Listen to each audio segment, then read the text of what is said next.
নমস্কার বন্ধুরা, আজ একটা নতুন রেসিপির সঙ্গে হাজির হয়ে গেলাম। আজ বানালাম ঝরঝরে চিড়ের পোলাও।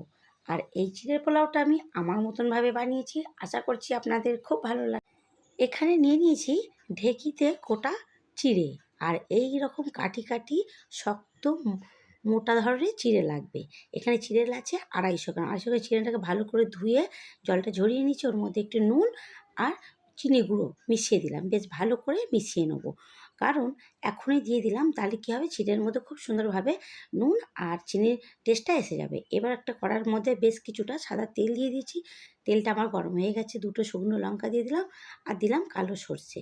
দিয়ে একটু নাড়াচাড়া করে নিয়ে ছোটো ছোটো করে কেটে রাখা আলু, গাজর আর বিনস দিয়ে ভালো করে একটু নাড়াচাড়া করে ভেজে নেবো বেশ লাল লাল করে। এবার দিয়ে দেবো পেঁয়াজ কুচি। আমি পেঁয়াজ দিলাম, যদি আপনারা মনে করেন পেঁয়াজটা বাদ দিয়েও বানাতে পারেন। পেঁয়াজটাকেও বেশ একটু হালকা করে ভেজে নিলাম। দিয়ে দিলাম হলুদ গুঁড়ো। হলুদ গুঁড়ো দিয়েও আবার একটু নাড়াচাড়া করে নিয়ে একটু স্বাদ মতন নুন দিয়ে দিয়েছি। আর দিলাম একটা ম্যাগি মশলা। ম্যাগি মশলা দিলে খুব সুন্দর টেস্ট আসে আর ফ্লেভারটা খুব ভালো আসে। এই জন্য অবশ্যই চেষ্টা করবেন একটা ম্যাগি মশলা দেওয়ার।